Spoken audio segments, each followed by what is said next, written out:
Tapan smart YouTube চ্যানেলের পক্ষ থেকে সবার জন্য রইল অনেক অনেক শুভকামনা। আজকে আমরা 2.1 অনুশীলনীর 1 নম্বরের অঙ্কগুলো সমাধান করব। তো দেখো এখানে 1 নম্বর অঙ্কে বলা আছে যে নিচের রাশিগুলো দিয়ে সমানুপাত লেখো। তার মানে নিচে আমরা কিছু রাশি দেখতে পাচ্ছি, এই রাশিগুলো দিয়ে আমাদের সমানুপাত লিখতে হবে। তো সমানুপাতের আমরা জানি যে 4টি আসলে রাশি থাকতে হবে। তো এখানে দেখো আমরা প্রথমে দেখতে পাচ্ছি 3 কেজি 5 টাকা এবং 6 কেজি হচ্ছে 10 টাকা। তো আমরা এখানে 1 2 3 4টা রাশি দেখতে পাচ্ছি। তবে আমরা প্রথম যে কাজটি করব, অর্থাৎ কেজি যেহেতু দেখতে পাচ্ছি দুই ধরনের তথ্য, অর্থাৎ কেজি দেওয়া আছে এবং কি টাকা দেওয়া আছে। তো আমরা প্রথমে কেজিগুলোকে একদিকে করব এবং টাকাগুলোকে একদিকে করব। তো প্রথমে কেজির অনুপাত করব, তারপর হচ্ছে টাকার অনুপাত করব, তারপর আমরা এই দুইটি অনুপাত দিয়ে আসলে সমানুপাত আমরা নির্ণয় করতে পারবো। তো চলো কথা না বেরিয়ে আমরা সমাধান করি। তো এখানে দেখো আমি ইতিমধ্যে আসলে সমাধানটি করে রেখেছি, অর্থাৎ যে তথ্যগুলো দেওয়া আছে সেগুলো লিখেছি। দেওয়া আছে কেজি যেহেতু আমরা ভর আসলে লিখতে পারি, তো ফলে লিখেছি দেখো ভরের অনুপাত। তাহলে ভরের অনুপাত 3 কেজি এবং 6 কেজি যেহেতু দেওয়া ছিল, যার কারণে লিখলাম যে 3 অনুপাত কত 6। এবং টাকার অনুপাত আমরা যদি তৈরি করি, তার মানে কি টাকা যেহেতু 5 টাকা এবং 10 টাকা দেওয়া আছে, তার মানে লিখতে পারি 5 অনুপাত কত 10। তার মানে দেখো ভরের অনুপাত আমরা পাইলাম এবং টাকার অনুপাত আমরা পেয়েছি। তো এই দুইটা দিয়ে আমরা কি করবো, এবার সমানুপাত নির্ণয় করবো। তো লিখতে পারি প্রদত্ত রাশিগুলো দিয়ে নির্ণয় যে সমানুপাত সমান হচ্ছে ভরের অনুপাত, তারপর দেখো মাঝে চিহ্ন দিয়েছি, অর্থাৎ এটিকে সমানুপাত চিহ্ন বলা হয়, যার অর্থ বহন করে, এই সমানুপাতের অর্থ বহন করে অর্থাৎ সমান চিহ্ন, অর্থাৎ এই সমানুপাত চিহ্নটি যে অর্থ বহন করে এই সমান চিহ্নটি একই অর্থ বহন করে। তো আমরা লিখতে পারি 3 অনুপাত 6 সমানুপাত, তারপর টাকার অনুপাত যেটি 5 অনুপাত কত দেওয়া আছে 10 দেওয়া আছে। তো আশা করি তোমরা বুঝতে পেরেছো। এরপর আমরা খ নম্বর প্রশ্নে ফিরে যাব। খ নম্বরে দেখো বলা আছে যে 9 বছর 10 দিন এবং 18 বছর 20 দিন। তার মানে দেখো প্রথমে এখানে দুই ধরনের আমরা দেখতে পাচ্ছি, তাহলে বছর দেওয়া আছে এবং দিন দেওয়া আছে। তো বছরের অনুপাত আমরা আগে করব, অর্থাৎ 9 বছর এবং 18 বছর এটি একটি অনুপাতে প্রকাশ করব, এবং 10 দিন এবং 20 দিন এটি একটি অনুপাত তৈরি করব। তারপর হচ্ছে আমরা সেখান থেকে নির্ণয় সমানুপাত সেটি আমরা তৈরি করতে পারবো। তো আমরা দেখো লিখতে পারি যে দেওয়া আছে বছরের অনুপাত 9 অনুপাত কত 18 আসলে এটি হবে, তার মানে এখানে আমরা 18 লিখব। তো এরপর দিনের অনুপাত যেহেতু 10 দিন এবং 20 দিন দেওয়া আছে, তাহলে লিখতে পারি 10 অনুপাত কত 20। তাহলে দিনের অনুপাতও পেয়েছি এবং বছরের যে অনুপাত সেটিও কিন্তু আমরা পেয়েছি। তাহলে লিখতে পারি এবার অতএব প্রদত্ত রাশিগুলো দিয়ে নির্ণয় সমানুপাত, অর্থাৎ বছরের অনুপাত 9 অনুপাত 28 সমানুপাত আছে দিনের অনুপাত, অর্থাৎ 10 অনুপাত কত 20। দেখো অনেক সহজ অঙ্কগুলো, জাস্ট খালি আমরা আছে মানে দুটি অনুপাত তৈরি করব, তারপর সেখান থেকে আমরা একদমই সমানুপাত তৈরি করতে পারবো।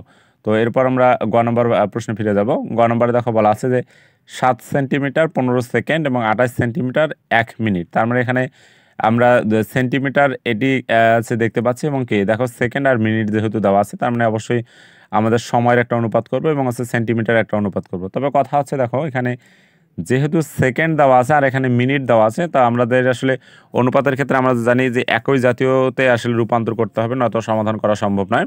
তো আমরা চাইলে সেকেন্ডটাকে মিনিটে বা মিনিটটাকে আমরা সেকেন্ডে প্রকাশ করতে পারি, কিন্তু যদি আমরা এই সেকেন্ডকে মিনিটে প্রকাশ করি তখন কিন্তু আসলে এটি 15 সেকেন্ড, অর্থাৎ দশমিক যখন আমরা 15 সেকেন্ডকে আসলে মিনিটে প্রকাশ করব তখন কিন্তু এটি দশমিকে চলে আসবে। তো দশমিকে আসা যেহেতু আমাদের সমস্যাজনক বিষয়, তার মানে আমরা করতে পারি এই বড় যে এককটা অর্থাৎ মিনিট, এই মিনিটটাকে আমরা কি করতে পারবো সেকেন্ডে নিয়ে আসবো, কারণ আমরা জানি 1 মিনিট সমান কত 60 সেকেন্ড। তার মানে 1 মিনিটের পরিবর্তে আমরা 60 লিখতে পারি। তো তখন দেখো আমাদের খুব সহজ হয়ে যাবে। তখন আমরা যেটা লিখতে পারি সেটা হলো, আমরা জানি 1 মিনিট সমান হচ্ছে কত 60 সেকেন্ড, এবং হচ্ছে সেন্টিমিটারের অনুপাত অর্থাৎ কি 7 সেন্টিমিটার এবং 28 সেন্টিমিটার যেহেতু দেওয়া আছে, তাহলে 7 অনুপাত 28 লিখলাম। এবং সেকেন্ডের অনুপাত দেখো যে 15 সেকেন্ড অনুপাত হচ্ছে কত হবে 1 মিনিট, কিন্তু 1 মিনিটের পরিবর্তে যেহেতু আমরা 60 সেকেন্ড পেয়েছি, আমরা ফলে দেখো এখানে 60 লিখেছি। তো আমরা দুইটা অনুপাতে পাইলাম, এবার লিখতে পারি অতএব প্রদত্ত রাশিগুলো দিয়ে সমানুপাত সেন্টিমিটারের অনুপাত, অর্থাৎ সেন্টিমিটার কত 7 অনুপাত 28 সমানুপাত আছে সেকেন্ডের অনুপাত 15 অনুপাত কত 60। তো দেখো আমরা নির্ণয় সমানুপাত তৈরি করতে পেরেছি। এরপর ঘ নম্বর প্রশ্নে ফিরে যাব। ঘ নম্বরে দেখো বলা আছে যে 12টি খাতা 15টি পেন্সিল এবং কি 20 টাকা ও 25 টাকা। তার মানে অর্থাৎ খাতা এবং পেন্সিল এটি দুটি আসলে যেহেতু দ্রব্য বা পণ্য বলতে পারি, এবং হচ্ছে কি 20 টাকা ও 25 টাকা, তার মানে এটি টাকা। তাহলে আমরা দ্রব্যগুলোর আছে আমরা একটি অনুপাত তৈরি করব, তারপর হচ্ছে কি টাকার অনুপাত তৈরি করব।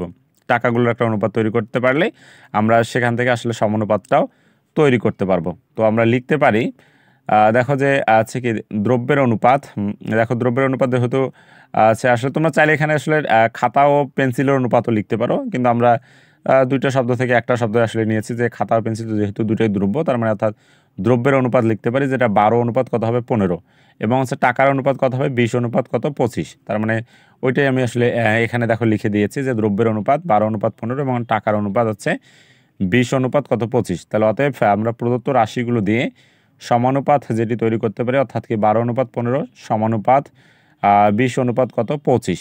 তো এটি আমাদের আসলে ঘ নম্বর প্রশ্নের নির্ণয় উত্তর। তো এরপর আমরা একদমই সর্বশেষ আজকের পর্বে যে নম্বর প্রশ্নটি সেটিতে ফিরে যাব।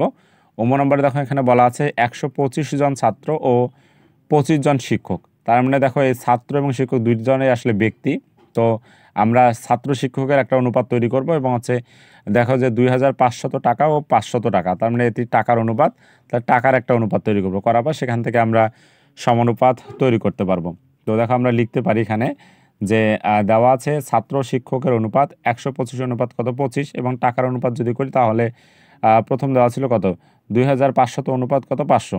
তো আমরা বলতে পারি যে প্রদত্ত রাশিগুলো দিয়ে সমানুপাত 125 অনুপাত 25, অর্থাৎ ছাত্র শিক্ষকের অনুপাত সমানুপাত তারপরে হচ্ছে টাকার অনুপাত, তাহলে 2500 অনুপাত কত 500।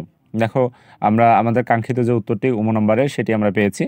তো এইভাবে আসলে আমাদের যদি কখনো আসলে কোনো তথ্য দেওয়া থাকে সেখান থেকে যদি সমানুপাত নির্ণয় করতে পারে তাহলে আমরা এভাবে আসলে সমাধান করতে পারবো।